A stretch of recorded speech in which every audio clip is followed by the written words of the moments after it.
Dicen que usted es un gran asesor. Cuéntame. ¿Qué le parece la primera universidad chilena en acreditar su calidad en Estados Unidos? Un tremendo programa de intercambio y becas para buenos puntajes, como el mío. ¿Y su mamá qué opina? Ella confía en mi asesor. Y nosotros en ti, hija. Las decisiones de futuro las conversamos juntos. Universidad Mayor. Todo para lograrlo.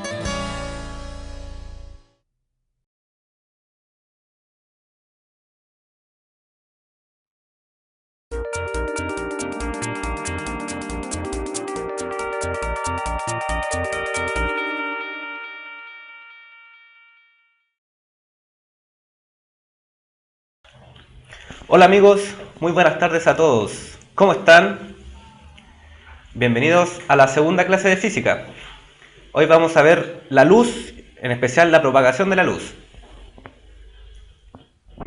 ¿Cómo han estado, chicos? Hola Emily, hola Beth, Mireia de Los Ángeles, Dar Oscar. ¿Cómo está la previa para este 18 de septiembre? ¿Van a tener vacaciones en el colegio para las fiestas patrias? ¿Con frío? Sí, está súper helado afuera. La luz amarilla está muy fuerte. Pucha, vamos a tener que hacer la clase así, ¿no? Ya. Tenemos acá una amiga que está en la primera clase de física. Bienvenida a nuestra nueva amiga. Hoy día, la clase de hoy está muy interesante. Vamos a estudiar los fenómenos de propagación de la luz, la formación de imágenes en espejos y lentes. Un tópico muy grande para la PSU que van a tener en diciembre. ¿Ya? Y también recordarles que en la clase pasada quedamos inconclusos. Nos faltó ver un poquito de la materia que estábamos pasando, que fue terminar de ver algunas propiedades de las ondas sonoras. Estudiamos integrales, profe. ¿Quieren estudiar cálculo integral? Ya. Entonces, si estamos todos listos, podríamos dar inicio a la clase de hoy, que está muy extensa. Son hartos contenidos los que vamos a ver hoy. Así que espero que estén muy atentos y con hartas ganas. Vamos entonces. Física de ondas. Vamos a ver la propagación de la luz. Para partir, debemos preguntarnos primeramente, ¿qué es la luz? ¿Qué es lo que nosotros entendemos por luz? Un concepto muy ligado a nuestra vida cotidiana, ¿cierto? Entonces, una definición. La luz corresponde a la parte de la radiación electromagnética que puede ser percibida por el ojo humano. A diferencia de las ondas mecánicas, como el sonido, la luz, al tratarse de una onda electromagnética, además de propagarse por medios materiales, también puede propagarse a través del vacío. Por ejemplo, la luz del sol y las estrellas. Una definición que abarca de forma muy básica el concepto de luz. Entonces, vamos a entender por luz a la parte, a esa sección del espectro electromagnético en el que está la luz visible, la que nosotros podemos percibir.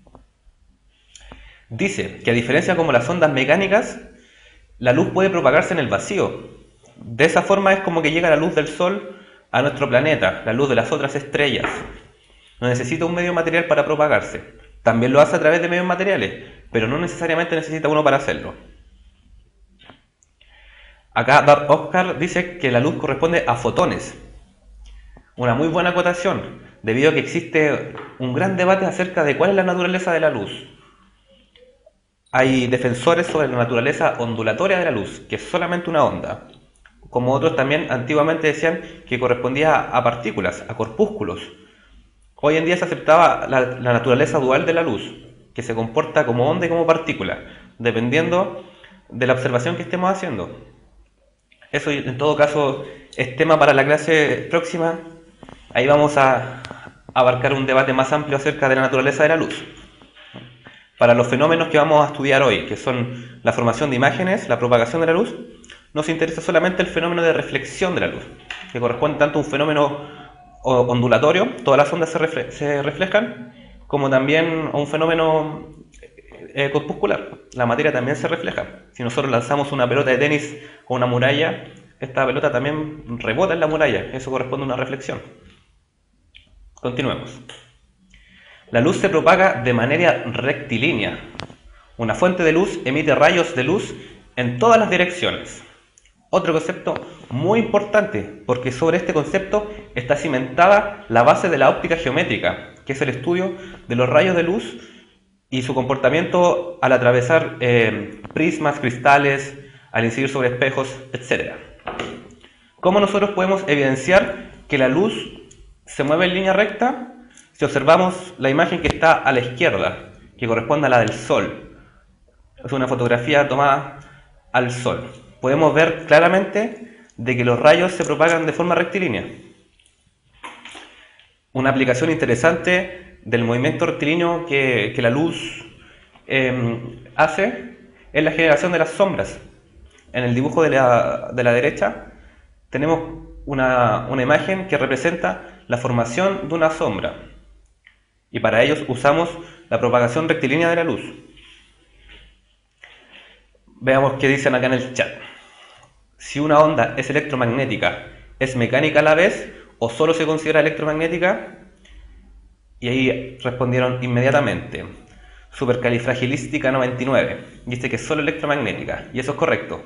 Las ondas mecánicas son aquellas que necesitan un medio material para propagarse. Las ondas electromagnéticas corresponden a la oscilación y superposición de campos eléctricos y magnéticos en el espacio. Son naturalezas totalmente distintas las dos. Por lo tanto, la onda no puede ser mecánica y electromagnética a la vez. Y como dice Nicolás Antonio en su pregunta, la luz sí corresponde a una onda viajera.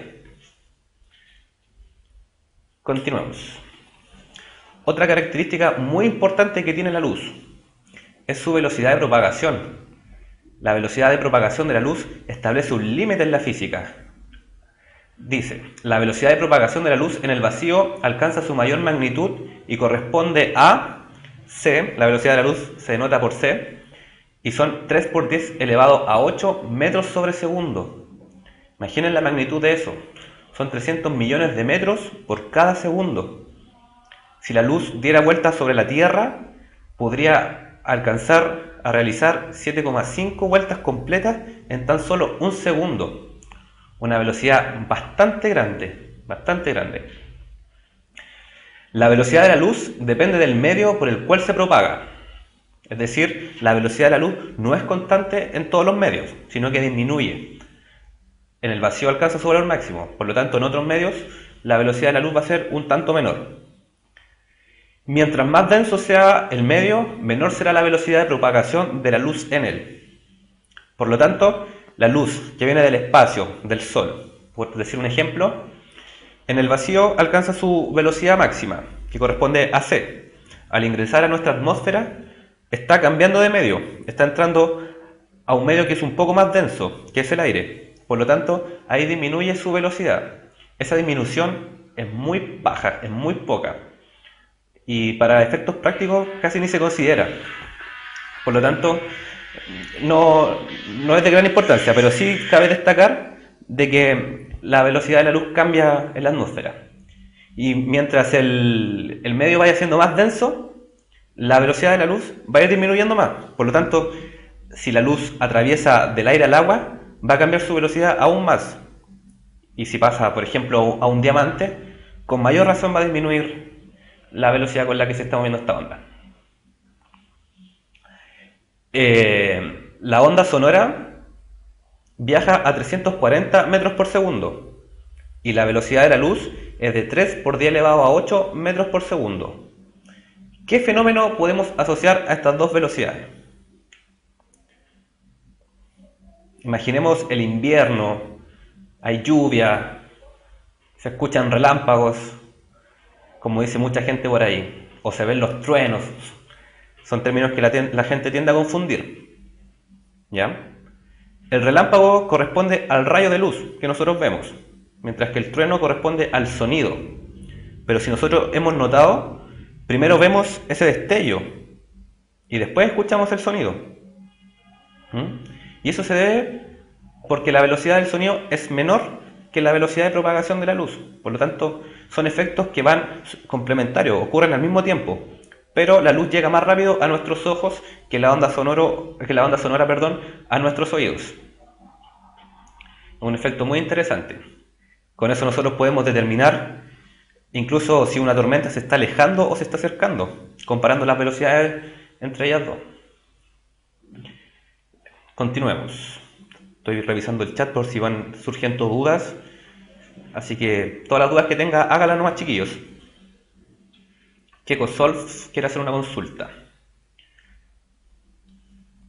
Si la luz viaja más rápido que el sonido.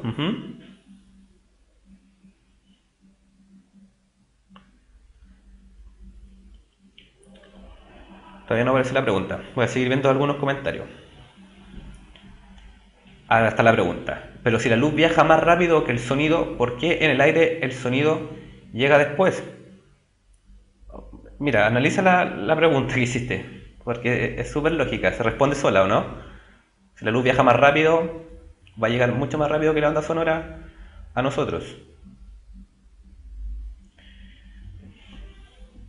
Voy a esperar tu pregunta, por mientras vamos a continuar con la clase. Aquí vamos a mencionar de manera muy superficial esta dualidad entre dualidad onda-partícula de la luz. Según el fenómeno que se desea estudiar, la luz presenta comportamiento de onda como también de partícula, y se dice que su naturaleza es dual. ¿Alguno podría mencionarme un comportamiento ondulatorio de la luz? Y análogamente un comportamiento como materia, como una partícula que tenga la luz.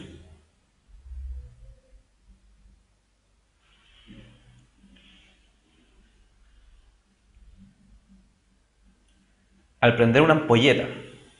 Hayori, ¿cómo explicarías que al prender una ampolleta? Ahí que estamos evidenciando un fenómeno ondulatorio o corpuscular de la luz.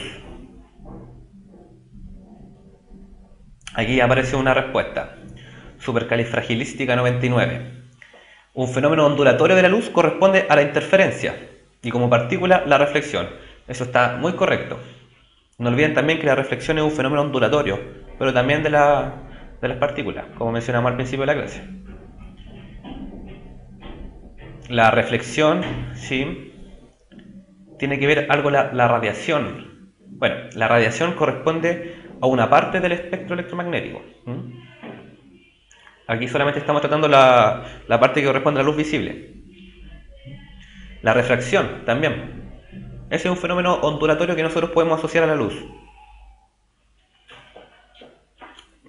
Y ahora apareció la pregunta de Kekosolf. Dice, si reflexiona la luz en el agua, ¿es más lenta que el sonido? Eso no. No, porque compara las magnitudes entre la velocidad de la luz y el sonido. La velocidad de la luz disminuye al pasar del aire al agua, pero la disminución es mínima en comparación con la magnitud que tiene la velocidad del sonido. Mira las magnitudes, te repito. Uno es 3 por 10 elevado a la 8, son 300 millones de metros por segundo, mientras que el otro son tan solo 340. Si bien la velocidad del sonido aumenta, si la densidad del medio también aumenta, como en el caso del aire al agua, la disminución y el aumento que sufre el sonido no son tan comparables, así que no te enredes con esto, ¿ya? Ahí apareció algo muy importante.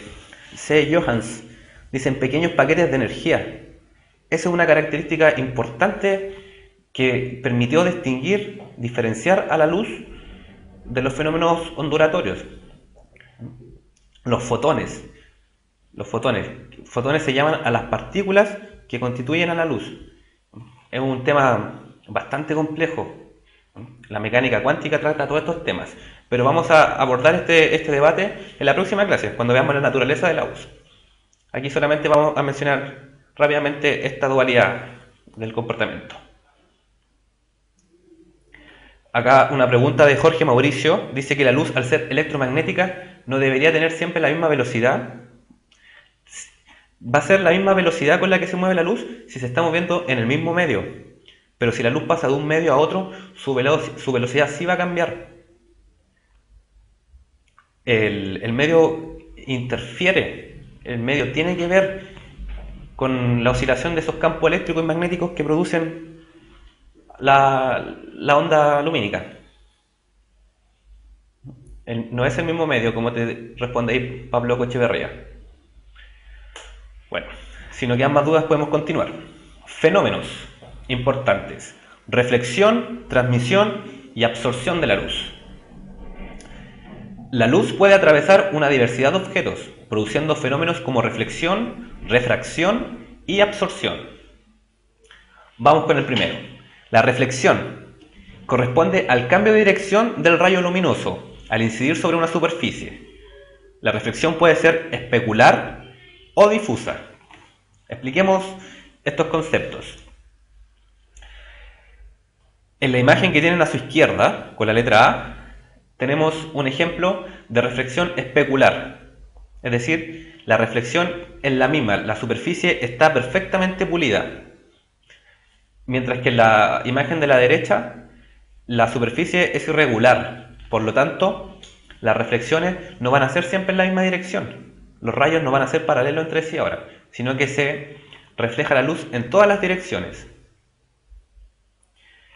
La reflexión difusa, o sea, especular, es un caso muy ideal, porque siempre las superficies van a tener irregularidades. A nivel muy microscópico, también se pueden ver irregularidades en superficies que parecen ser muy lisas, como los mismos espejos. Pero sí vamos a considerar para efectos prácticos que en los espejos se da la reflexión especular. La reflexión difusa. Si la luz se refleja en todas las direcciones, ¿qué consecuencia tiene eso? Es muy importante esto de la reflexión difusa. ¿Qué nos permite observar la reflexión difusa?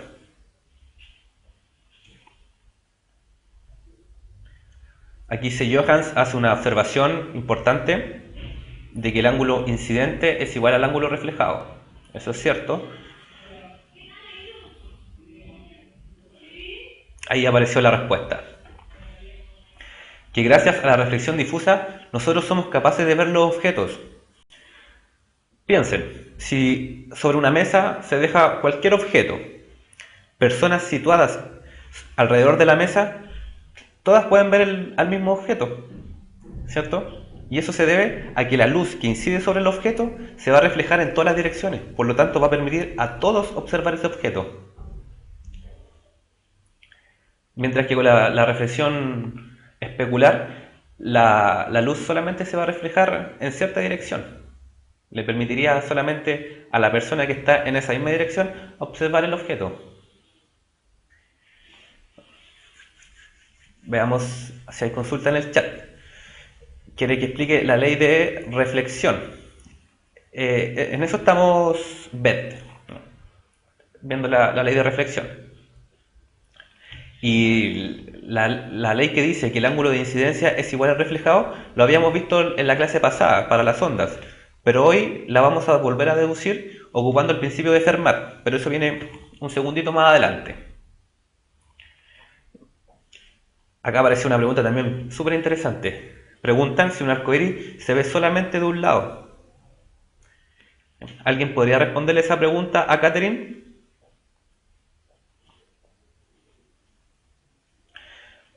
Acá Cosme Fulanito pregunta si para la prueba vamos a considerar la dualidad de la luz. Es muy probable, existe la posibilidad de que se pregunte sobre la naturaleza de la luz y se den ejemplos sobre su comportamiento como partícula y como onda. Así que hay que saberlo bien, hay que manejar esos conceptos.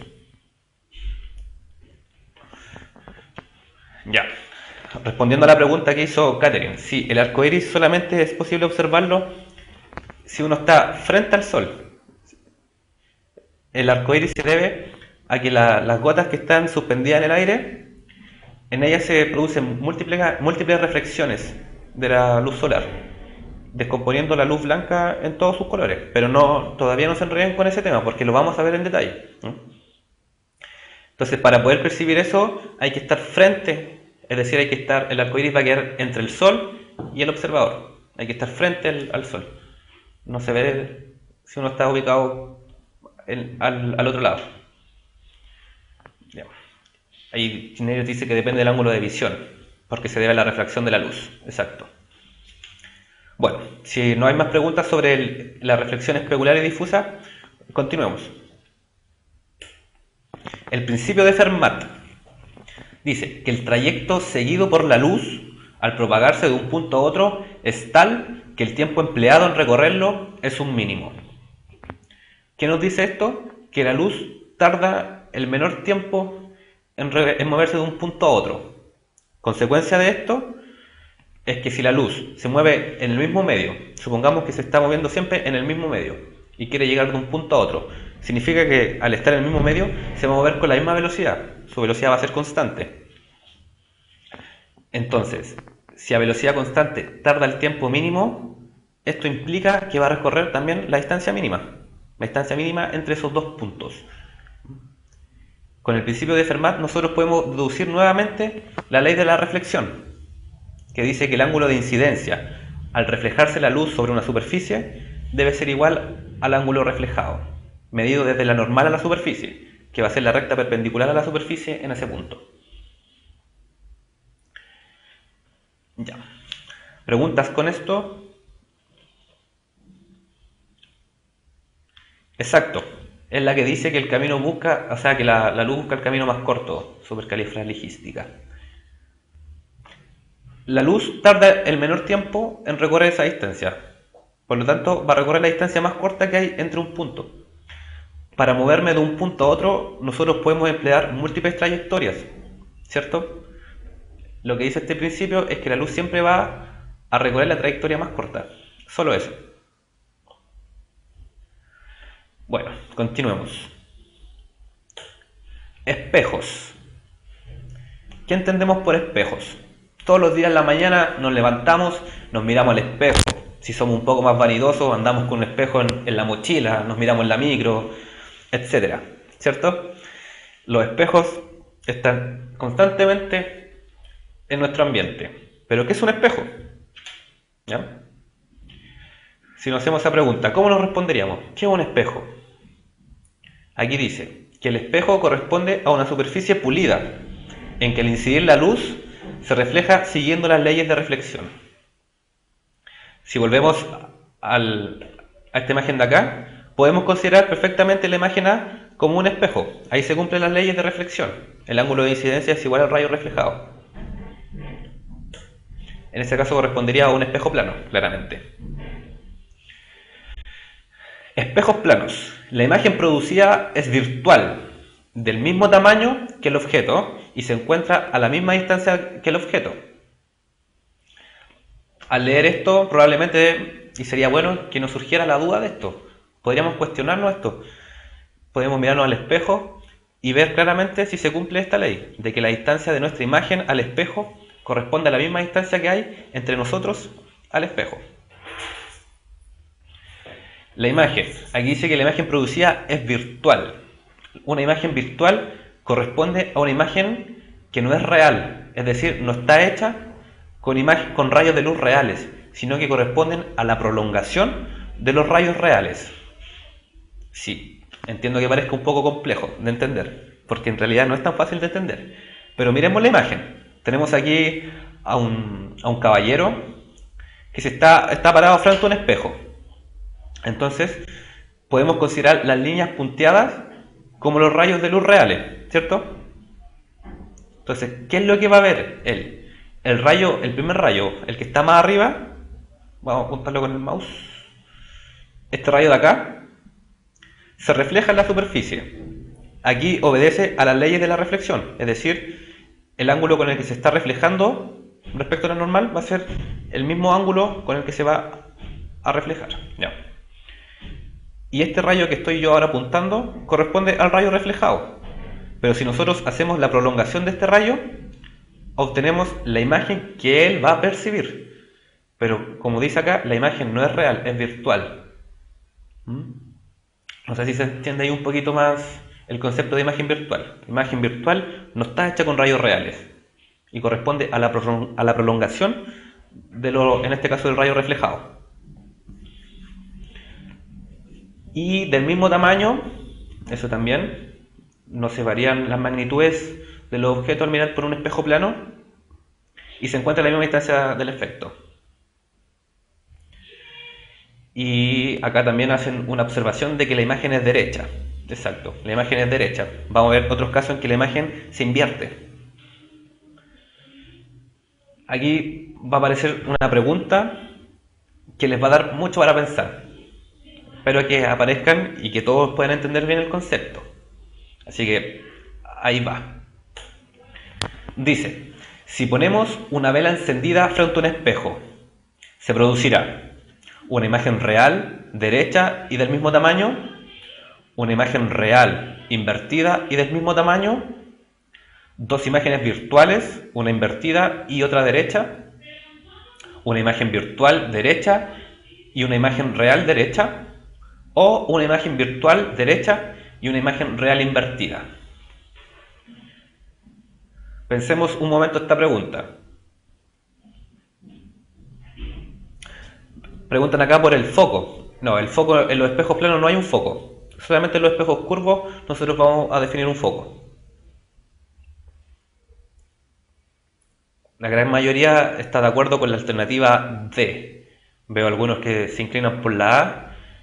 Me gustaría que, aparte de darme la alternativa que ustedes piensan que es correcta, me argumentaran por qué piensan que es así. Casi todos se inclinaron por la alternativa D.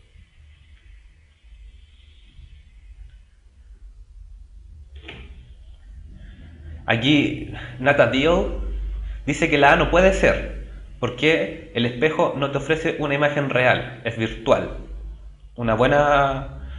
Un buen razonamiento. Aquí voy a volver atrás por si acaso. Dice que la imagen producida, la imagen que nosotros estamos viendo, es virtual, del mismo tamaño y se encuentra a la misma distancia del objeto. Pero ojo con eso. Me gustaría que la pensaran bien. Dense el tiempo para pensar bien esta pregunta.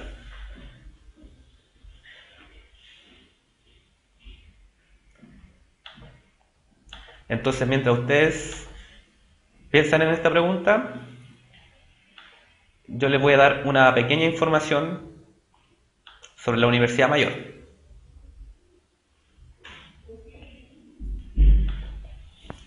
Sabemos que elegir una carrera y una universidad no es una decisión fácil, y por eso es importante estar bien informado.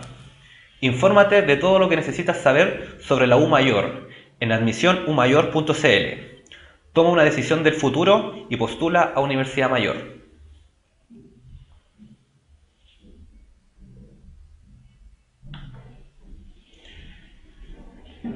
Volvimos.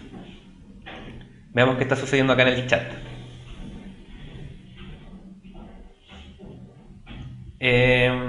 La imagen real no se produce. La imagen real ya está, dice KekoSolve. Y dice, si me paro frente al espejo, lo único que se reflejan son mis rayos. ¿Sí? O sea, son los rayos que van saliendo reflejados de tu cuerpo, lo que tú vas a ver en el espejo. Descartan la A y B y la C. Bicho dice, porque solo se forman virtuales. Descarta la A, la B y la C.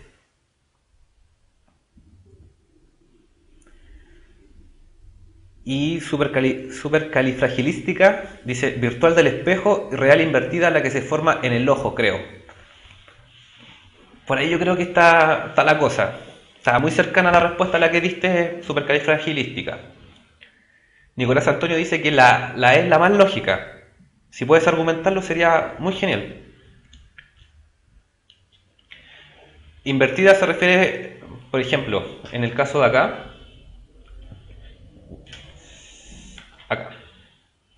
Invertida sería que los pies quedaran a la altura de la cabeza y la cabeza a la altura de los pies. A eso nos estamos refiriendo con una imagen invertida.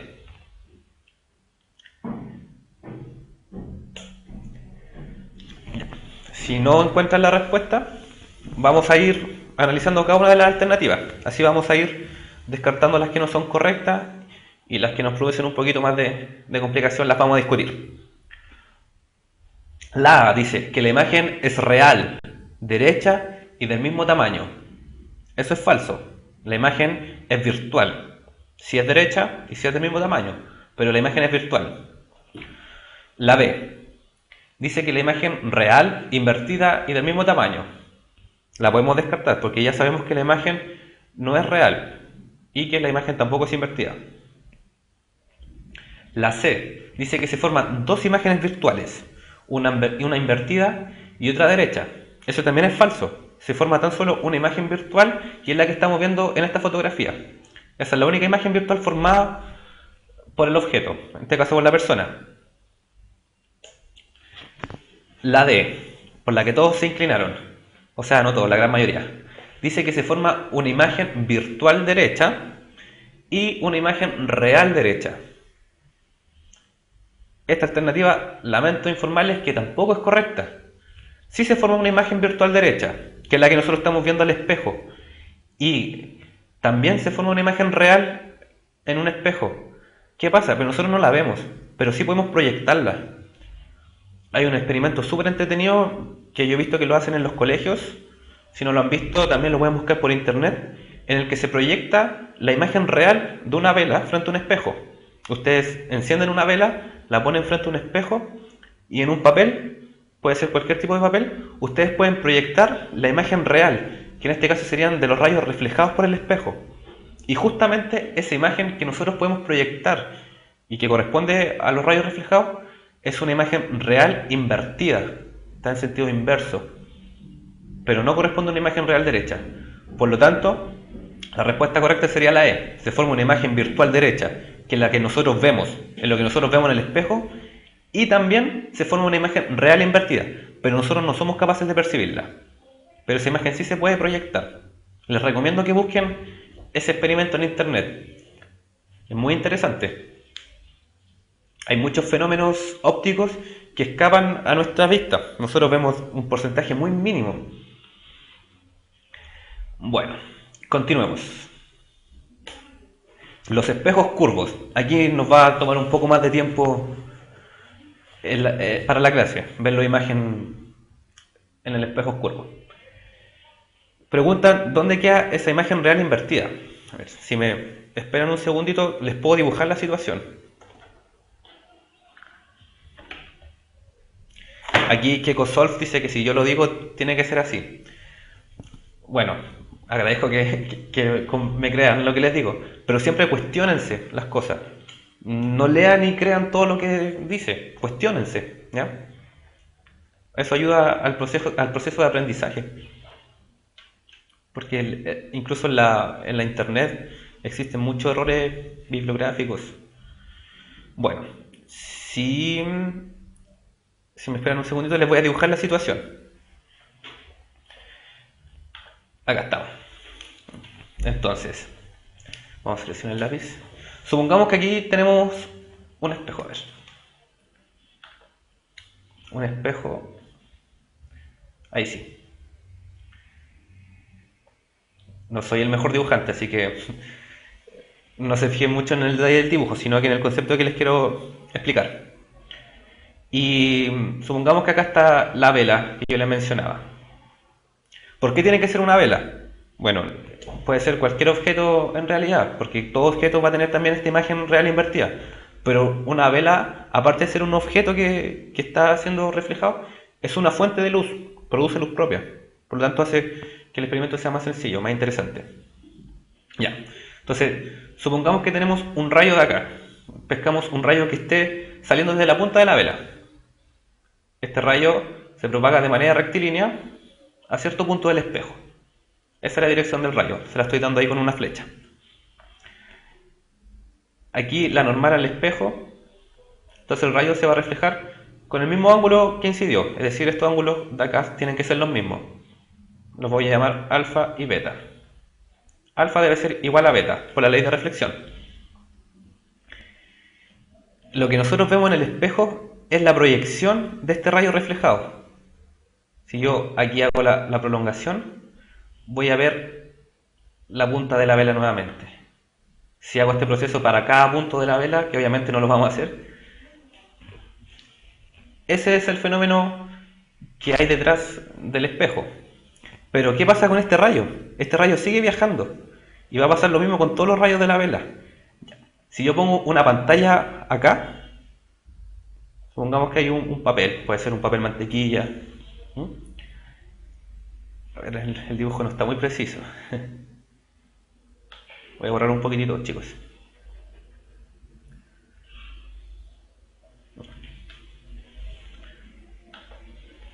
Ahí.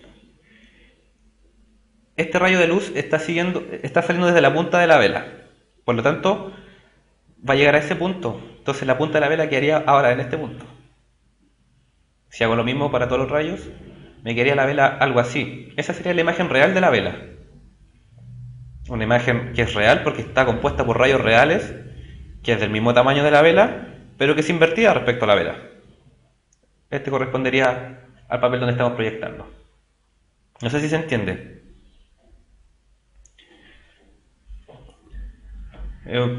Sí, entiendo que sea difícil de entender. Son conceptos bastante complejos.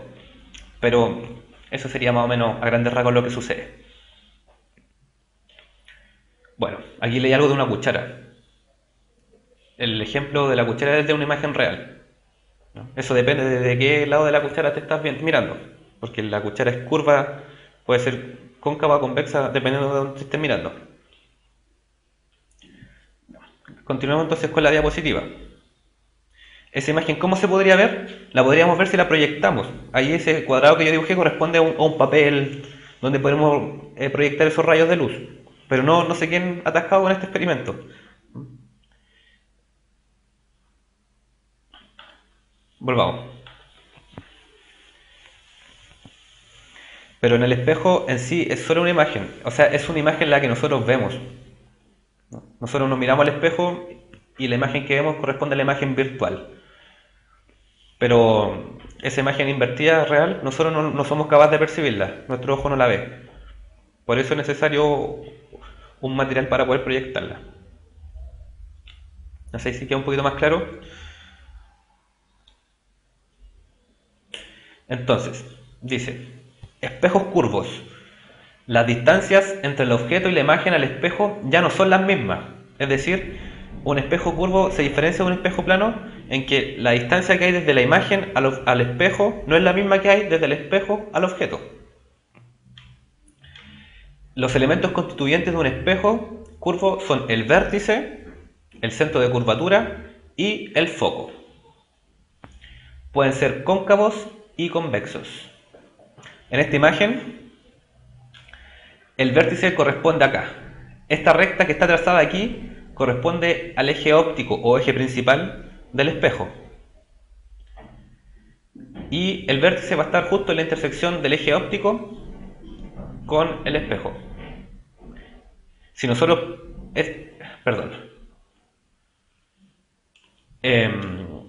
el espejo, si nosotros proyectamos todo esto, seguimos aquí con el espejo, continuamos con esta línea, tendríamos una circunferencia. Entonces, este centro que estamos llamando centro de curvatura corresponde al centro de esa circunferencia. Y el foco va a corresponder a la distancia media, es decir, va a estar justo a la mitad entre el vértice y el centro de curvatura, como se aprecia en esta imagen, por un espejo que es convexo. ¿Nos siguen más dudas respecto al ejemplo de la vela? Parece que los compliqué un poco con ese ejemplo. No encontré alguna simulación buena para mostrársela sobre ese ejemplo, pero no pensé que lo iba a complicar tanto. Aquí, como dice Belu Torres en su pregunta, sí, el foco corresponde justo a la mitad entre el vértice y el centro de curvatura. En este caso, el foco para un espejo convexo está detrás del espejo, es decir, es un foco virtual. Para un espejo cóncavo, el foco es un foco real, está antes del espejo. Pero eso lo vamos a ver ahora más en detalle. Este espejo es convexo, Nicolás Antonio. Ahora vamos a eso, la formación de imágenes. Antes de seguir con la formación de imágenes, vamos a explicar los rayos principales que hay en los espejos curvos. Dice, si un rayo... perdón chicos, voy a borrar un poquito esto. para que hagamos un dibujo. Dice: si un rayo incide paralelo al eje principal del espejo, se refleja en la misma dirección que la recta que une al punto con el foco. ¿Cómo podemos traducir esto a un dibujo? Lo vamos a hacer al tiro. Le vamos a cambiar el color al lápiz. A ver, busquemos un color más o menos el azul. Ya. Entonces vamos a tener aquí un espejo, vamos a hacerlo con uno cóncavo. Este es un espejo cóncavo. Y este va a corresponder al eje principal. Oh, perdón.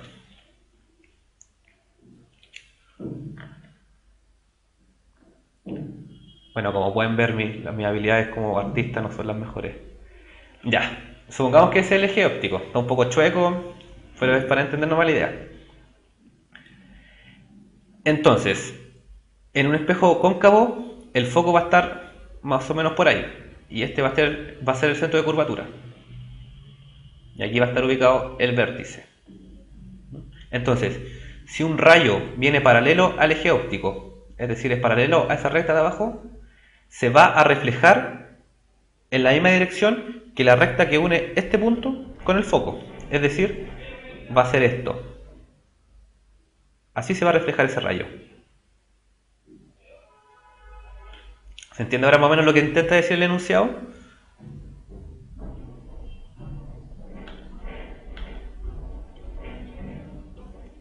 Ya. Entonces, si se entiende, podemos continuar. Dice: si el rayo luminoso pasa por el foco, entonces se refleja paralelo al eje principal. Es decir, es como lo contrario a lo que vimos recién. Entonces, si pasa por el foco, se aleja paralelo al eje principal. Entonces, supongamos que viene un rayo por acá. Y este rayo, justo en su dirección, pasa por el foco. La reflexión va a ser paralelo al eje principal. Algo así.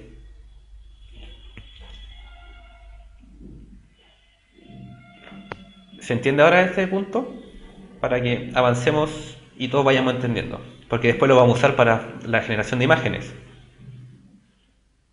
Que lo haga con otro color. Sí, sería mejor. Voy a elegir otro color.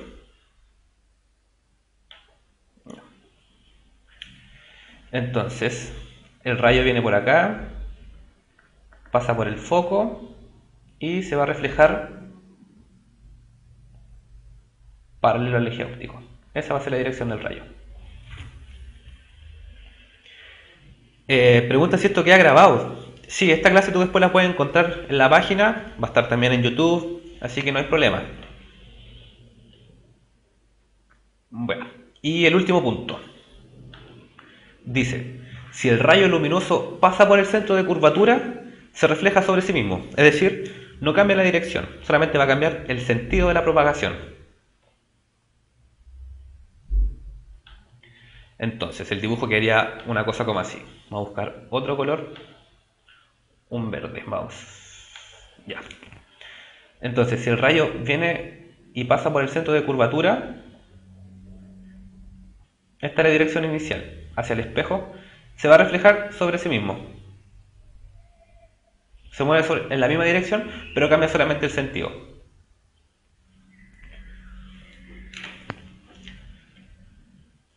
¿Esto queda más o menos claro, chicos? Esta va a ser la base en cómo vamos a estudiar lo que se llama óptica geométrica, que es la formación de imágenes debido a lente y espejo.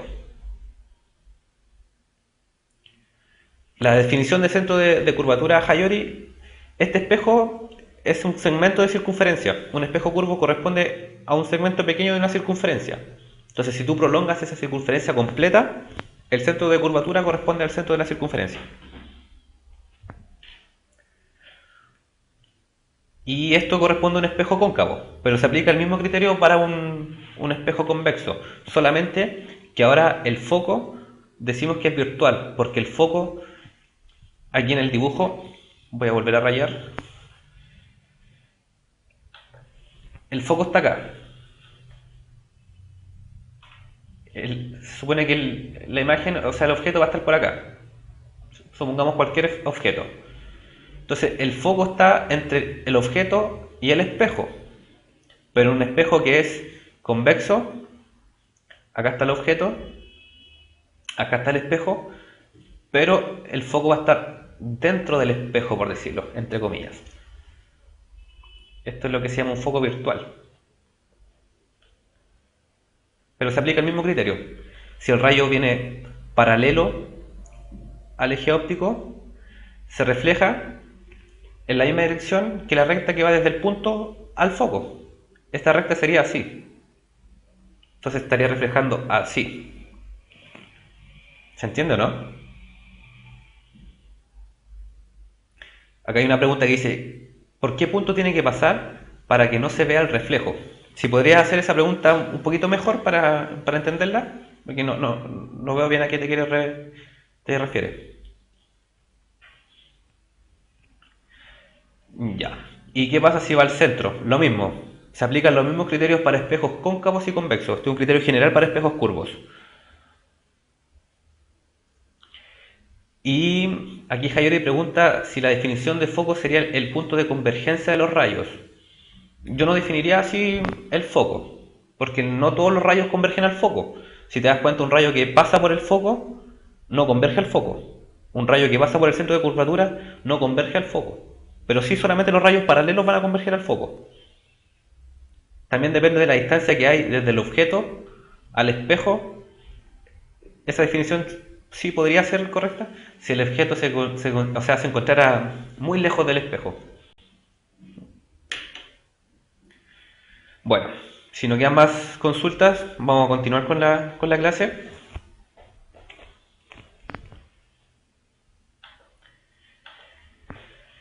Formación de imágenes en espejos curvos.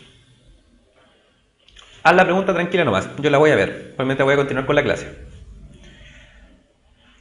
Dice, en un espejo cóncavo se pueden obtener 4 imágenes distintas para un objeto dependiendo de su posición con respecto al espejo.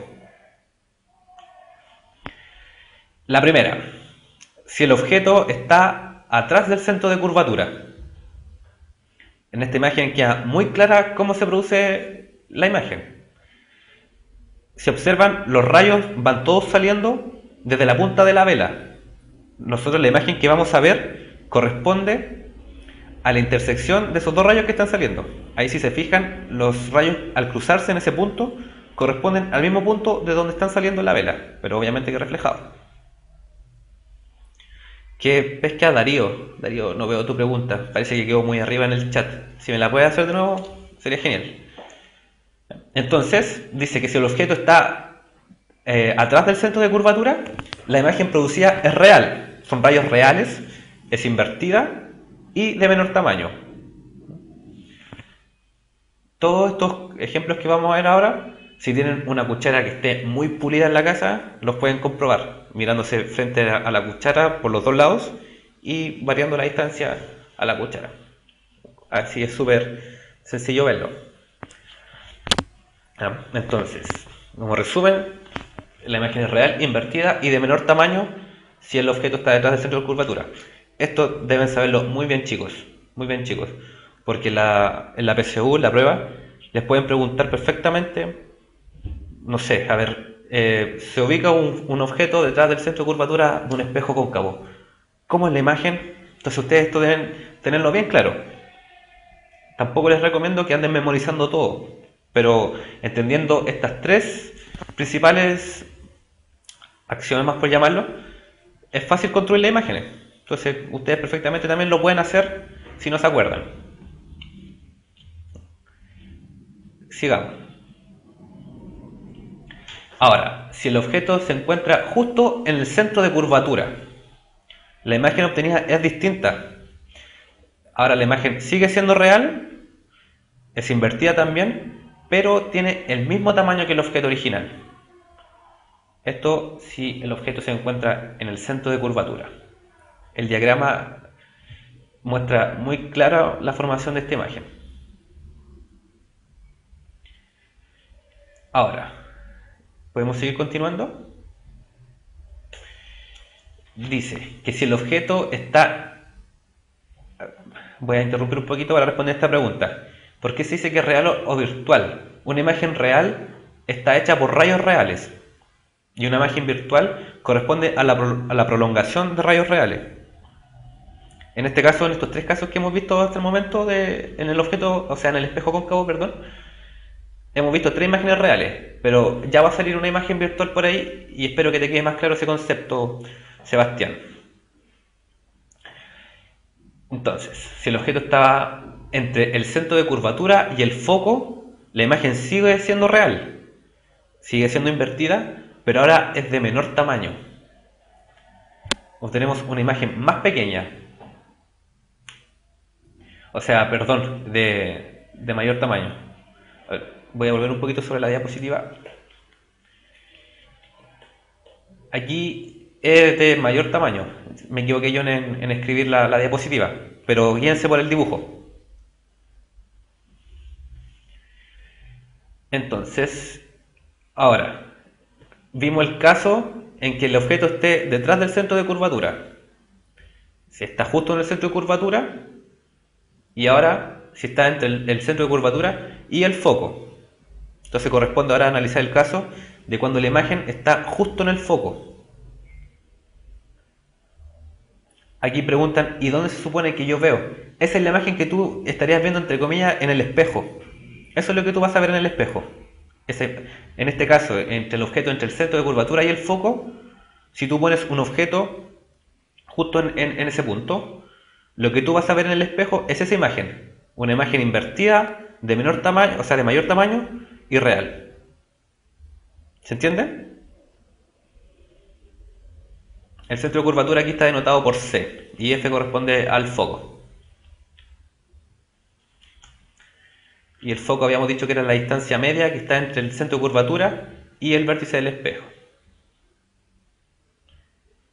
Ahora, ¿qué pasaría entonces si la imagen se encuentra justo en el foco? Ocurre que en el foco no se forma una imagen. Noten ustedes, voy a volver al ejemplo anterior, que las imágenes se forman en la intersección de los rayos reflejados. Pero si el objeto se encuentra en el foco, todos los rayos reflejados van a ser paralelos, por lo tanto no se van a intersectar. Entonces no habrá una imagen, no se forma imagen cuando el objeto está justo en el foco, en un espejo cóncavo. Pregunta aquí Sebastián que si su ojo está antes del objeto. Sí. Se supone que está tu ojo, el objeto y luego el espejo. Veamos las preguntas que están aquí en el chat. Que aquí dice, Belu Torres dice que es fácil memorizarlos por orden del eje óptico. La curvatura es infinito menor tamaño, real invertida, centro de curvatura. Sí, o sea, viendo estos dibujos es claro entender, se ve un poquito más fácil una forma de memorizar estas imágenes. Pero aún así yo no dejo de recomendarles que entiendan la analogía, porque si se les olvida pueden hacer este diagrama en su prueba y se van a acordar al tiro. La gracia es entenderlo, como dice C. Johans.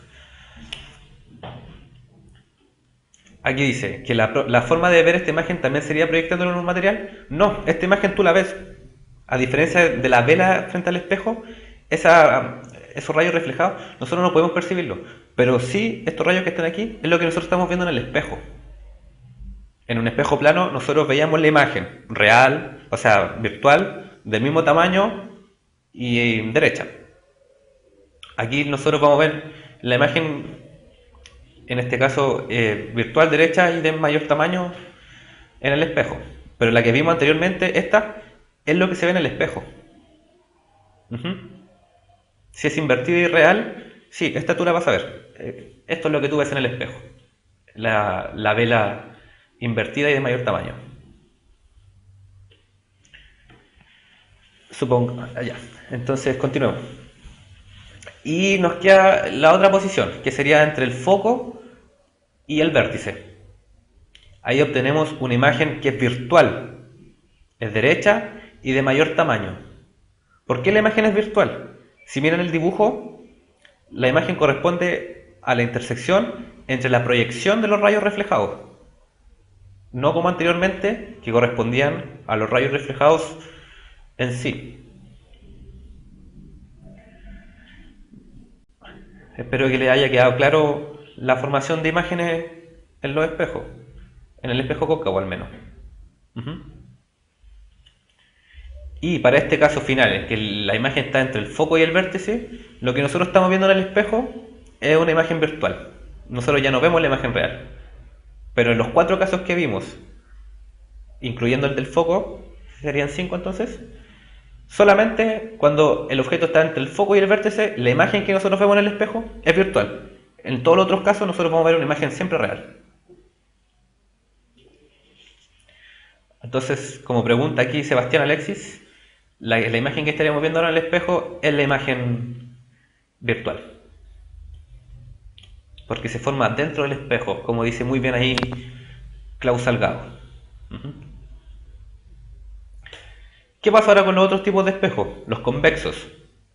A gran diferencia, y para beneficio de ustedes, no se forman 4 imágenes distintas, sino que la imagen que se forma en un espejo convexo siempre va a ser la misma, independiente de la posición del objeto al espejo. Entonces, dice acá, siempre se obtiene una imagen virtual, derecha y de menor tamaño que el objeto, independiente de la posición de este. Si el objeto, bueno, en este caso el objeto no lo podemos poner detrás del centro de curvatura, porque aquí el centro de curvatura es virtual, al igual que el foco. Por lo tanto, ahora da lo mismo la posición del objeto con respecto al espejo. Y la imagen será siempre, como se ve en la imagen, no está aquí en la diapositiva, pero ustedes lo pueden inferir rápidamente.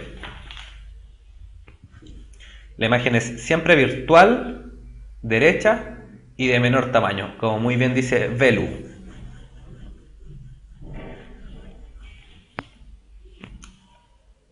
Aquí en una imagen tenemos una cuchara, lo que yo le decía hace un ratito. Una cuchara se puede comportar como un espejo cóncavo y convexo, dependiendo obviamente de qué lado de la cuchara nos estamos mirando. Entonces, en la imagen que está a la derecha, vemos una imagen que es derecha y de menor tamaño. La foto de la niña. ¿Quién podría decirme en qué ubicación está la niña con respecto a la cuchara que está a la izquierda? Si su imagen es invertida y de menor tamaño.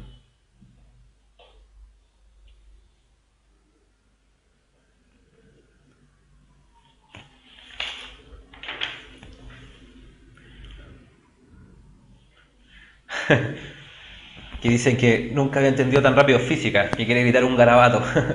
Bueno, puedes gritarlo si no te voy a escuchar.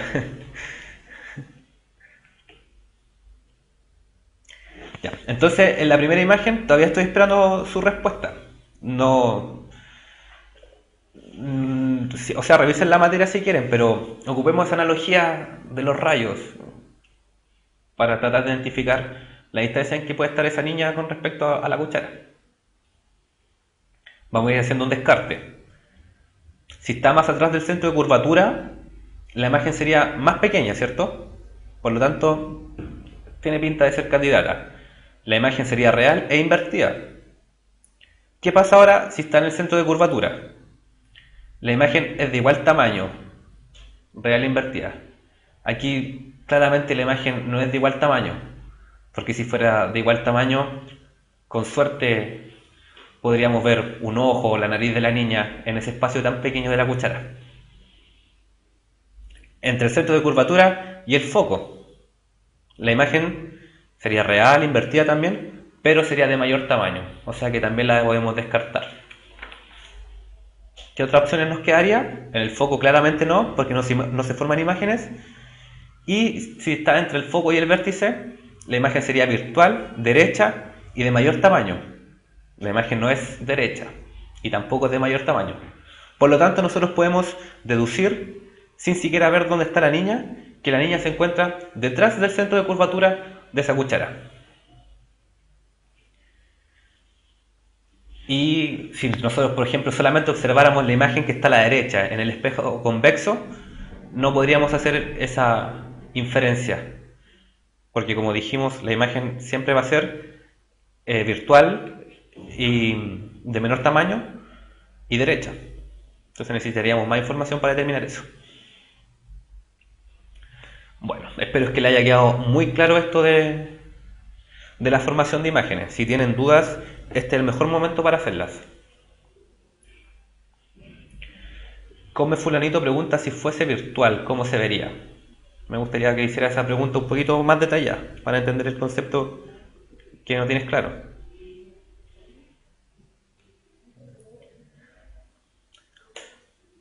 Ahora, si ya no tenemos más dudas con la reflexión, podemos pasar a lo de la reflexión. Voy a ver las preguntas. ¿Cómo la del espejo convexo? La imagen en el espejo convexo va a ser siempre virtual, derecha y de menor tamaño que el objeto original. Y veamos más preguntas aquí sobre la reflexión. Te dice que en una pregunta, que en un ensayo te salió una pregunta que decía cuántas imágenes se formaban cuando se ponían dos espejos con un ángulo de 90 grados. Ya. Hay una relación matemática que permite determinar la cantidad de imágenes que se forman en función del ángulo que forman los espejos. En este momento no recuerdo esa relación matemática, pero si no me equivoco son 3 imágenes cuando el ángulo es de 90 grados. Ya. Podemos continuar. Dice, profe, cuando miro por los anteojos con una lente convergente, ¿no veo las cosas al revés?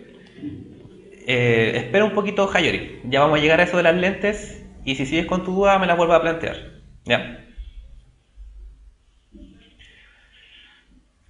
Y acá me pregunta si vamos a terminar de ver el sonido de esta clase. Sí, pero al final. Lo vamos a pasar al final. ¿No? Para no perder esta clase, que encuentro que es un poquito más importante los contenidos. Pero sí la vamos a terminar de ver. Quedan unos conceptos muy vagos que vamos a terminar de ver. Ya, entonces, si no hay más preguntas sobre la reflexión, pasemos a la refracción. La refracción corresponde al cambio de dirección que experimenta la luz al pasar de un medio material a otro. Es decir, la luz ya no se está moviendo siempre en el mismo medio. En la reflexión, el rayo reflejado con el rayo incidente estaban siempre en el mismo medio, ¿cierto? Ahora tenemos otro fenómeno. El rayo cambia de medio. El fenómeno de refracción es responsable de muchos fenómenos interesantes. Aquí en la imagen podemos observar a un lápiz dentro de un vaso con agua. ¿Qué pasa con el lápiz? Pareciera que estuviera quebrado, cuando en realidad no lo está. Y esto se debe a la refracción. La luz, al pasar de un medio material a otro, va a cambiar su velocidad. ¿Y cómo va a cambiar esa velocidad? ¿En qué cantidad? ¿Cómo va a ser la magnitud? Eso va a depender de una magnitud muy importante propia de cada material, que se llama el índice de refracción. El índice de refracción se define, como sale ahí, como el cociente entre c, que corresponde a la velocidad de la luz en el vacío, y v. v corresponde a la velocidad de la luz en ese medio. Así está definido el índice de refracción.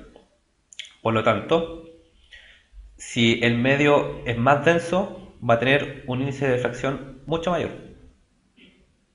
Y a medida que la densidad del medio va disminuyendo y se va acercando a la del aire o al vacío, vamos a tener que el índice de refracción también va a ir disminuyendo.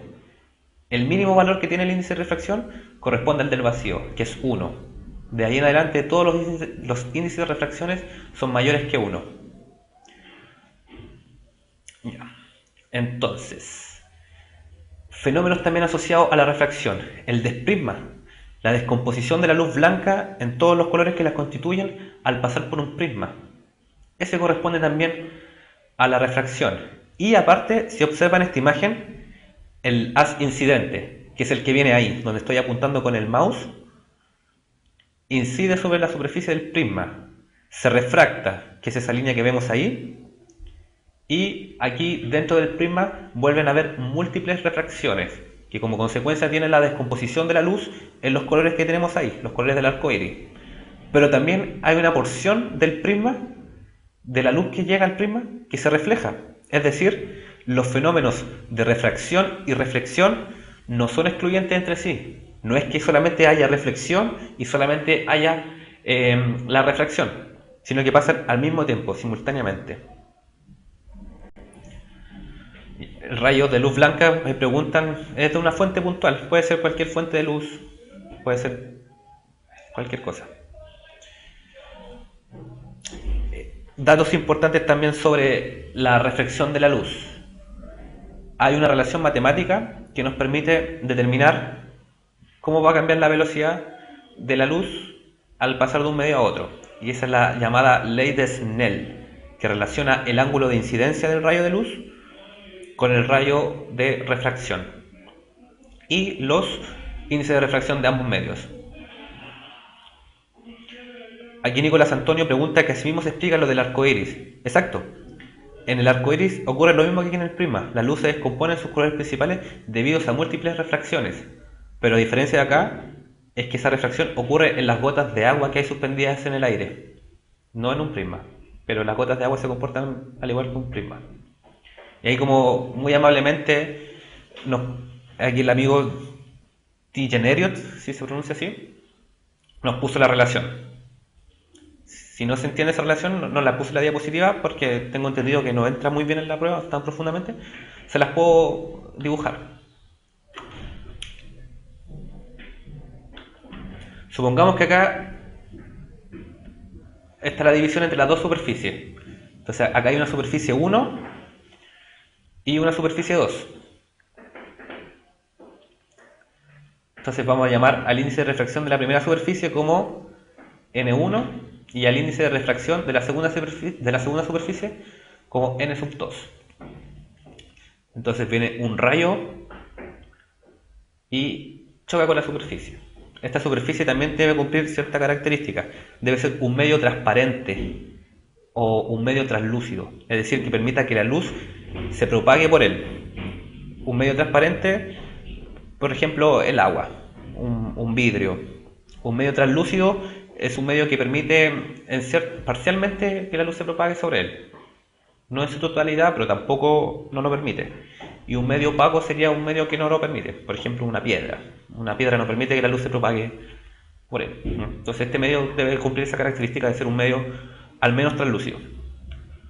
Entonces, trazamos la normal, que va a corresponder a la línea perpendicular con la línea que separa las dos superficies, y el ángulo de incidencia va a ser ese de ahí. Lo vamos a llamar θ sub i por incidencia. O si quieren mejor lo vamos a llamar θ1, ya que estamos llamando a este medio 1. Entonces, la luz aquí va a sufrir una desviación. El cambio en la velocidad no solo es en la magnitud de la velocidad, no es que disminuye y aumente la velocidad de magnitud, sino que también hay un cambio en la velocidad como vector, cambia su dirección de propagación. Entonces el rayo va a sufrir una refracción, va a cambiar el ángulo que hay acá, θ2. ¿Qué nos dice la ley de Snell? Nos dice que se debe cumplir esta relación, N1 por el seno del primer ángulo debe ser igual a N2 por el seno del otro ángulo. Nos permite relacionar los ángulos de incidencia y de refracción con los índices de refracción. Y como N estaba definido como el cociente entre la velocidad de la luz y la velocidad de la luz en el medio, con esta relación nosotros podemos determinar la velocidad con la que se mueve la luz en un medio. De hecho, en los laboratorios se ocupa esta metodología para determinar con qué velocidad se mueve la luz en distintos medios. Con esto, si nosotros disparamos rayos de luz con un ángulo conocido y medimos el ángulo de refracción, podemos determinar la velocidad con la que se está moviendo en un medio distinto, por ejemplo del aire al agua. Si sabemos la velocidad de la luz en el aire, así podemos determinar la velocidad de la luz que tiene en el agua. Bueno, no vamos a seguir hablando tanto de esta ley porque, como digo, matemáticamente no he visto muchos ejercicios para la prueba, pero sí es necesario saberla. Hay que saber la variación del ángulo, eso sí es lo que me interesa saber y que ustedes aprendan. ¿Cómo varía este ángulo? ¿Cuándo va a pasar que este ángulo se va a achicar y cómo va a ser cuando este ángulo se va a agrandar? ¿Y cómo esto se relaciona con la velocidad de la luz en el medio? Bueno, si N1 es mayor que N2, es decir, si el primer medio es más denso que el segundo, se debe mantener esta igualdad. Por lo tanto, si este aumenta, ¿qué va a pasar con el otro? Tiene que disminuir para que se siga cumpliendo la igualdad, ¿o no? o este debe disminuir. Díganme ustedes, ¿qué entienden por esto? Mientras yo atiendo a sus consultas. Pues mientras piensen estas preguntas, mientras yo voy a ver las consultas anteriores que hay. Acá dicen, si aumenta el ángulo de refracción es porque aumenta la velocidad. Es justo la pregunta que estoy haciendo ahora. Me gustaría que me la contestaran ustedes.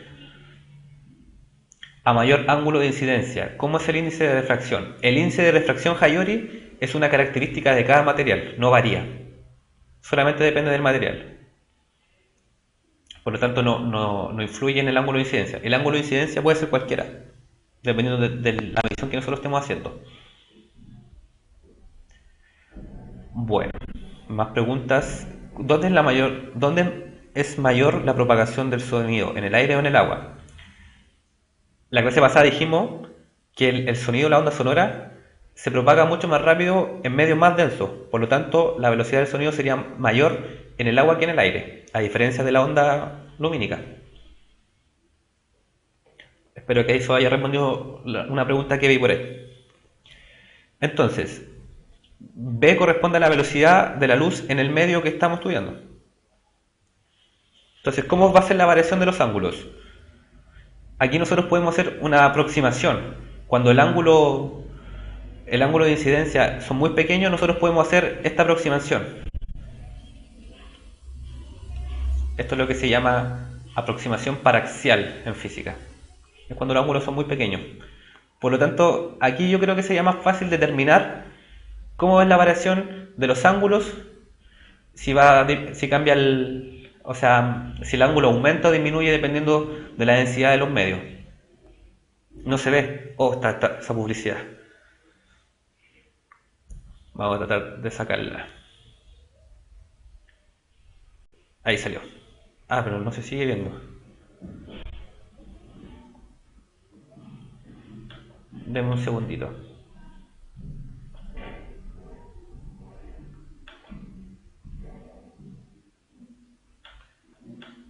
Ahí se ve, ¿cierto? Lo que estaba haciendo.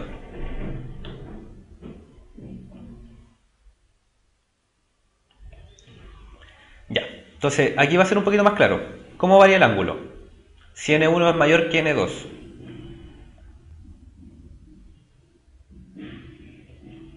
Para que siga manteniendo la igualdad.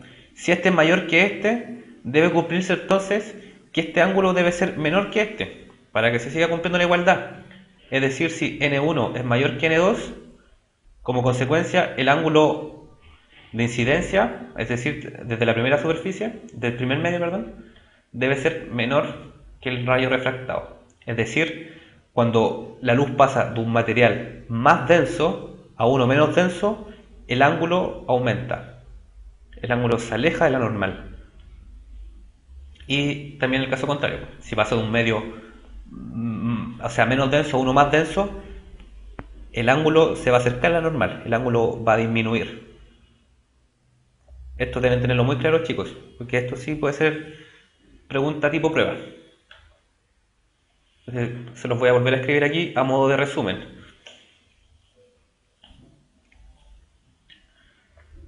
Si N1...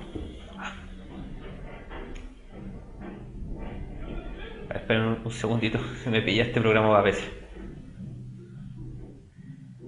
Si N1 es mayor que N2, tendremos que el ángulo 1 debe ser menor que el ángulo 2. Y caso contrario, si N1 es menor que N2, como consecuencia, el ángulo 1 debe ser mayor que el ángulo 2. Y el dibujo, por si se pierden a qué me refiero con cada ángulo. Este es el rayo, y este va a ser el ángulo 1, y este va a ser el ángulo 2. El medio 1 y el medio 2. Así que, una pregunta de la prueba que perfectamente les podría salir. Si la luz viaja de un medio más denso y se refracta a uno menos denso, ¿qué pasa con el ángulo de incidencia y el refracción? ¿Cómo se relacionan? Y ahí está la respuesta. No es tan difícil, no requiere un análisis matemático difícil, ¿no? Es solamente entender este concepto.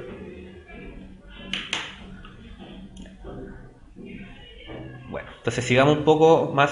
Sí, ahí como dice Jorge Mauricio, estas magnitudes son inversamente proporcionales. ¿Hará pregunta de desafío? Sí, bien al tiro. Estoy esperando pasar esta materia para hacer la pregunta de desafío.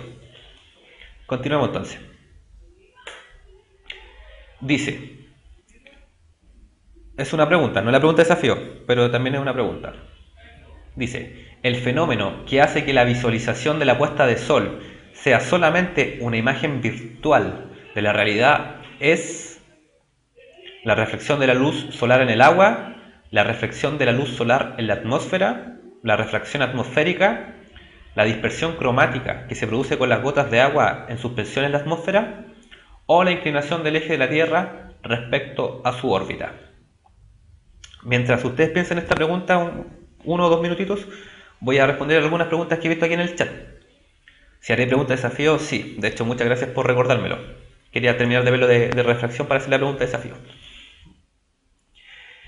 La refracción absoluta, si existe, hay un ángulo que se llama el ángulo crítico, es el nombre, ángulo crítico, que corresponde al ángulo en que incide la luz y no hay refracción. Es decir, la luz, el rayo de luz quedaría perpendicular a la normal, no hay refracción al otro medio. Este fenómeno es súper interesante y tiene una aplicación con la que todos estamos familiarizados. Si no importa que la luz siempre vaya en la misma dirección y que no se pierda, sino que siempre vaya en la misma línea, no para fuera de esa línea. Nosotros podemos controlar cómo se va a mover la luz. Y en base a ese concepto se hacen las fibras ópticas. En las fibras ópticas se ocupa eso, la refracción absoluta, como decían ahí. Es decir, que no haya refracción. Y esto ocurre solamente cuando la luz se mueve de un medio más denso a uno menos denso.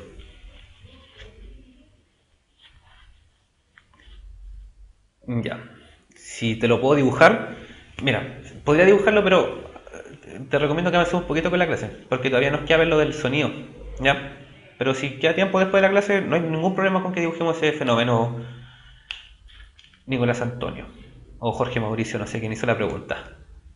Bueno, muchos se han inclinado por la letra C. Me gustaría que aparte también pongan una argumentación a su respuesta. Dicen, es la refracción de la luz en la atmósfera, hace que se esfuerzan los rayos cuando la Tierra tapa el Sol. Eso dice Teenage Elliot, 2000.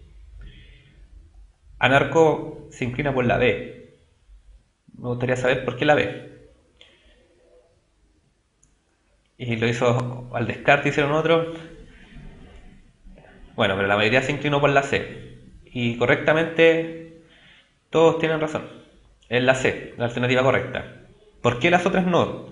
La reflexión de la luz solar en el agua no tiene absolutamente nada que ver con que nosotros veamos la puesta de sol. Nosotros podemos ver la puesta de sol sin estar cerca de alguna fuente de agua, como el mar o un lago o cosas así. Por lo tanto, nada que ver. La B dice que la reflexión de la luz solar en la atmósfera.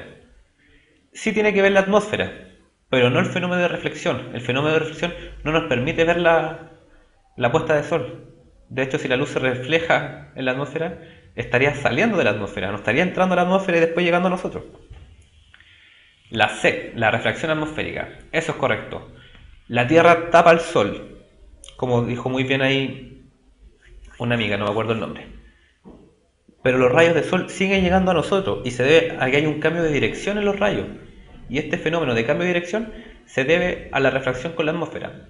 Cuando vienen los rayos desde la Tierra, o sea, desde el espacio a nuestra Tierra, se refractan a la atmósfera. Hay un cambio de medio, pasan del vacío al aire. Y la densidad del aire tampoco es constante. Depende de la altura que nosotros estemos, cómo va a ser la densidad del aire. Por lo tanto, esa refracción que hay nos permite a nosotros apreciar la hermosa puesta de sol.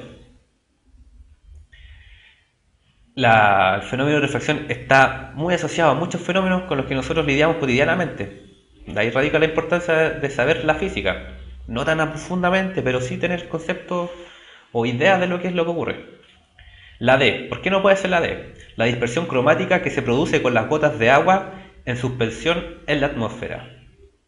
Esta pregunta sería, o sea, esta alternativa sería correcta si la pregunta fuera acerca de la formación del arco iris.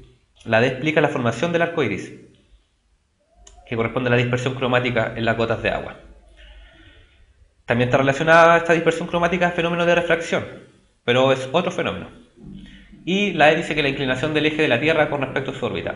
Completamente nada que ver. La inclinación del eje de la Tierra respecto a su órbita sí tiene fenómenos asociados muy importantes, pero no son la puesta de sol. Ese fenómeno corresponde al de las estaciones del año. Entonces, habiendo visto esto, los voy a dejar unos segundos, mejor dicho unos minutos, con la pregunta de desafío. Espero que la piensen bien, por favor no hagan la chunte. Le hemos dado aquí todas las herramientas necesarias para que la puedan responder. Así que los vamos a dejar con la pregunta desafío.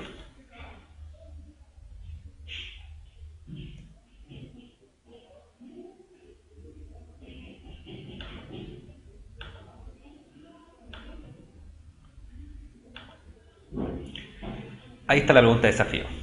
Dice, una persona al mirarse en un espejo ve su cara mucho más grande. ¿Qué puede afirmarse al respecto? A. Se trata de un espejo plano.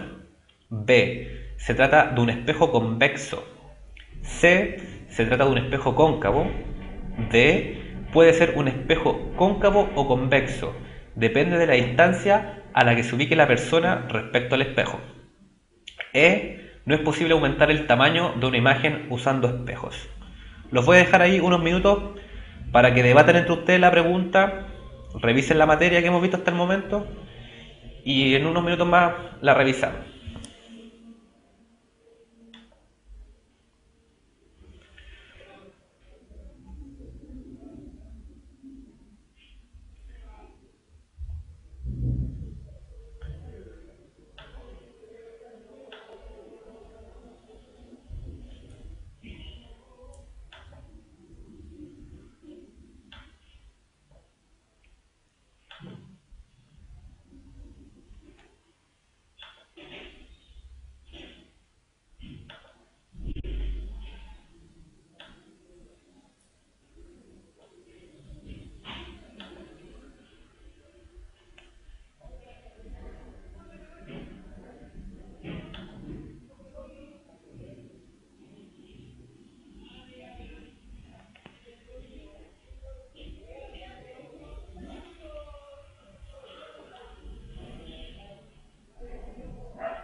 ¿Cómo van con la pregunta de desafío? En un minutito más vamos a resolverla. Pero antes les voy a hablar sobre la Universidad Mayor.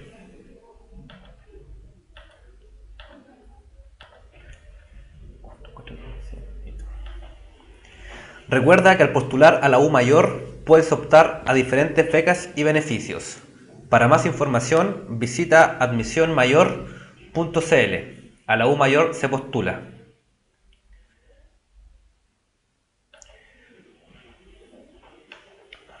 Bueno, ahora continuemos con la pregunta de desafío. Estaba mirando los comentarios y la gran parte optó por la C o por la D. Y los que optaban por la C tenían muy buenos sus argumentos. Así que vamos a encontrar la alternativa correcta analizando cada pregunta, alternativa por separado. Entonces nos preguntan, una persona se mira al espejo y ve su cara mucho más grande. Entonces, ¿qué podemos afirmar respecto a eso? La A dice que puede ser un espejo plano. Esa alternativa no es correcta. La imagen en un espejo plano siempre es del mismo tamaño que la del objeto. La B. Se trata de un espejo convexo. Esta alternativa tampoco es correcta. En un espejo convexo, la imagen siempre va a ser de menor tamaño. Por lo tanto, la persona no podría ver su cara mucho más grande. La C. Se trata de un espejo cóncavo. Esta alternativa puede ser tanto verdadera como no. Porque en un espejo cóncavo podemos obtener imágenes mayores que el objeto original, como también menores. Por lo tanto, aquí nos deja un poco a la duda, pero no la podemos descartar tajantemente, porque sí podría ser un espejo cóncavo el espejo en cuestión. La D dice que un espejo cóncavo o convexo, dependiendo de la distancia a la que se ubique la persona respecto al objeto, al espejo. Esta alternativa también es incorrecta. En un espejo convexo da lo mismo la distancia que haya del objeto al espejo. La imagen siempre va a ser de menor tamaño. Y la E dice que no es posible aumentar el tamaño de una imagen usando espejo. Esto también es falso. Ya vimos que sí es posible obtener una imagen de mayor tamaño en los espejos cóncavos. Eso dependía solamente de la distancia que hay entre el objeto y el espejo. Por lo tanto, la alternativa correcta sería la C. Sí puede ser un objeto cóncavo. ¿Cuál debe ser el pero ahí? ¿Sujeto a qué debe estar eso? A la distancia que hay entre el objeto y el espejo. Es decir, si el objeto está detrás del centro de curvatura, entre el centro y el foco, o el foco y el vértice. De eso va a depender el tamaño de la imagen. Por lo tanto, sí podría ser un espejo cóncavo. De hecho, debería estar entre el foco y el vértice de la imagen para que sea de mayor tamaño. Como también entre el centro de curvatura y el foco. Ya, entonces continuemos con lo que queda de clase.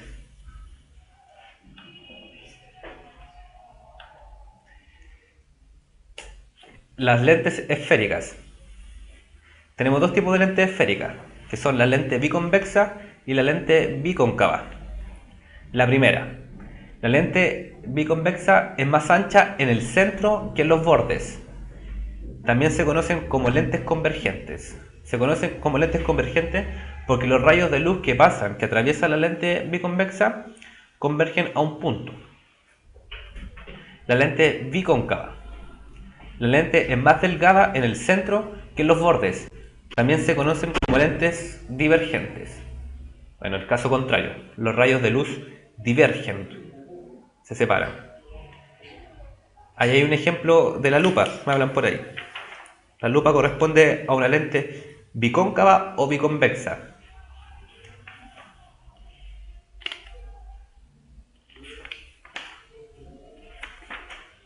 ¿Qué dicen ustedes?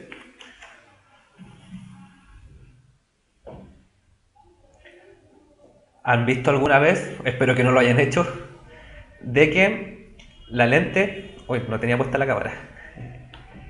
Ya. ¿Han visto que, por ejemplo, los niños traviesos toman una lupa para quemar hormigas? ¿Cierto? ¿Qué es lo que están haciendo con los rayos de luz? Lo están concentrando en un punto. Es decir, lo están haciendo converger a un punto. Por lo tanto, la lupa corresponde a un ejemplo sencillo de una lente biconvexa.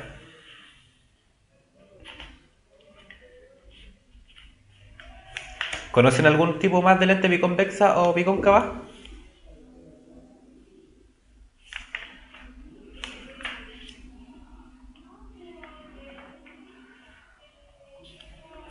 El ejemplo más al que estamos más acostumbrados, alguien conoce, por supuesto, o debe tener algún familiar, compañero, amigo, que use lentes. Lentes para corregir algún defecto a la vista. Esas corresponden a lentes convergentes y divergentes, dependiendo claramente de cuál sea el defecto a la vista. No todos se tratan con los mismos lentes.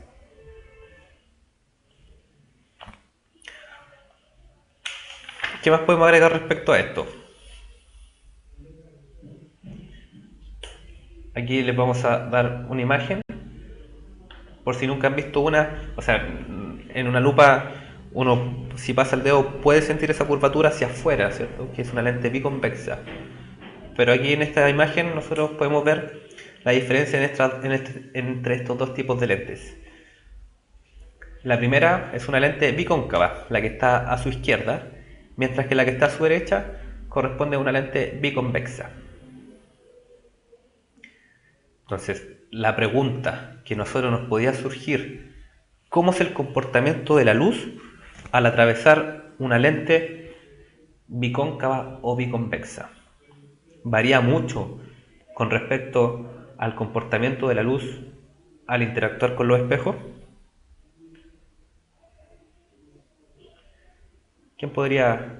¿Quién se la jugaría para decir algo respecto a eso?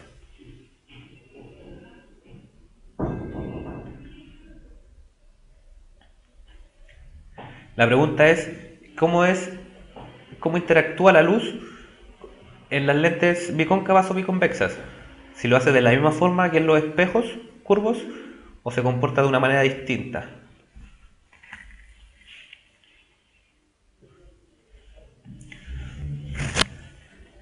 Hayori dice que se comporta de manera distinta. Belu Torres dice que al igual que en los espejos curvos.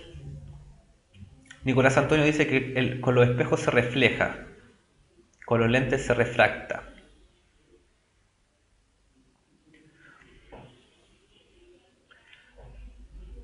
Y el Bartok dice que es igual, la formación de imagen es igual que en los espejos, pero las leyes diferentes, dice Sebastián. Dercaibe dice que son fenómenos distintos, pero la práctica es igual. La respuesta a esto es que estos dispositivos ópticos, que están constituidos por medios homogéneos, que son las lentes, pueden ser vidrio, lo que sea, se comportan igual. El comportamiento es igual que en los espejos. Es decir, podemos usar exactamente las mismas observaciones que hicimos, es decir, si el rayo va paralelo, si pasa por el foco, etc., con los lentes, al igual que en los espejos. Algo bastante interesante. Entonces vamos a aplicar el mismo criterio que usábamos para los espejos, también lo vamos a usar para las lentes. Se ocupan las mismas leyes. Entonces, aplicación de esto. Bueno, las aplicaciones de esto son enormes. Hay muchas aplicaciones para esto. La luz tiene demasiadas aplicaciones hoy en día. Ustedes también están súper familiarizados con las aplicaciones de la luz, con sus teléfonos, con la telefonía que ahora se hace a través de fibra óptica, que es mucho más limpio, más rápido, etc. Entonces, una aplicación también muy importante es la corrección de los defectos de la visión. Defectos de las visiones. ¿Cuáles son? La miopía. El ojo normal, un ojo que ve completamente bien, en él el cristalino se adapta, aumenta o disminuye la convergencia de acuerdo a la distancia que hay entre los objetos y el ojo. Este fenómeno, este acomodamiento, permite que siempre la imagen se forme en la retina. Es decir, el cristalino se adapta, es el encargado de que la imagen se forme en la retina de nuestro ojo. Entonces, ¿qué pasa con una persona que es miope? C. Johan dice que él es miope. C. Johan podría explicarnos él a qué corresponde la miopía. Él está muy familiarizado entonces con la miopía. Jamona de Pavo también tiene miopía. Aquí Mireia de Los Ángeles dice que no alcanza a llegar la imagen. En efecto, eso es lo que pasa con la miopía. Las personas que tienen el ojo miope, visión miope, tienen el globo ocular más largo que el normal. Su globo ocular es más alargado, por lo que la imagen se va a formar antes de llegar a la retina. ¿Y cómo la podemos corregir esto? Usando lentes divergentes. Gracias a una lente divergente, los rayos se van a formar justo en la retina del ojo. Al contrario del ojo miope, tenemos el ojo hipermétrope, es decir, la hipermetropía.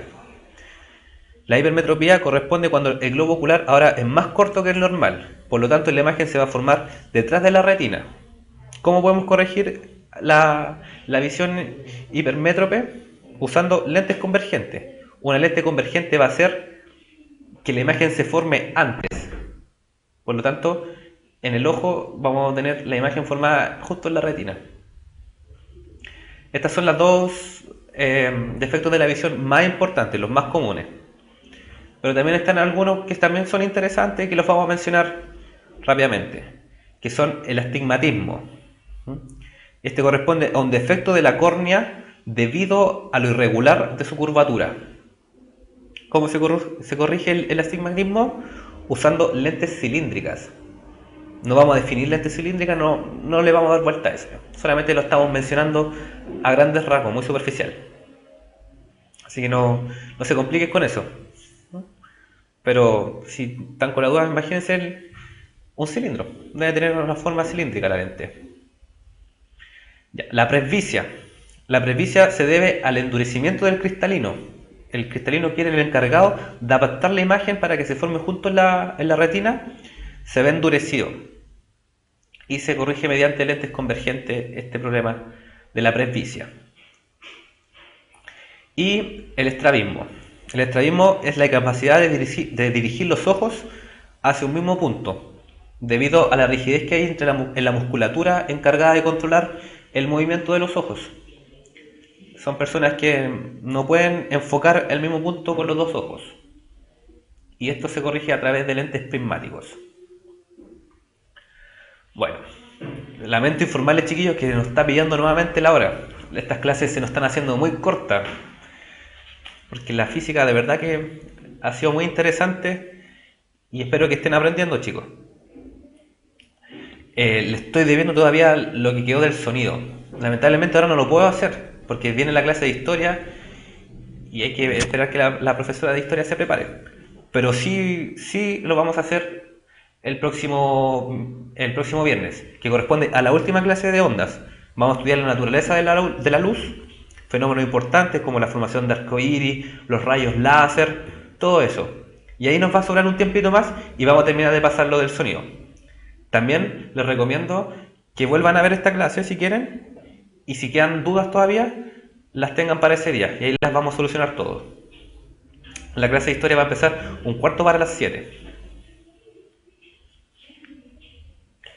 Y esto también se lo voy a terminar de pasar la próxima clase, ¿ya? Que era cómo funcionan los telescopios y los microscopios, cómo combinar las lentes y espejos de manera de agrandar lo suficientemente una imagen muy pequeña o de concentrar en superficies muy pequeñas imágenes muy grandes.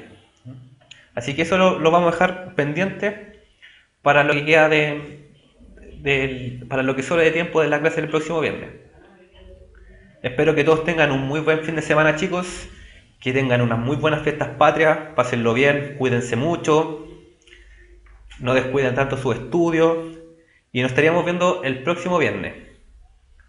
Chao a todos y dejen también todas las recomendaciones para que esta clase sea mejor gracias a ustedes. Chao, chicos.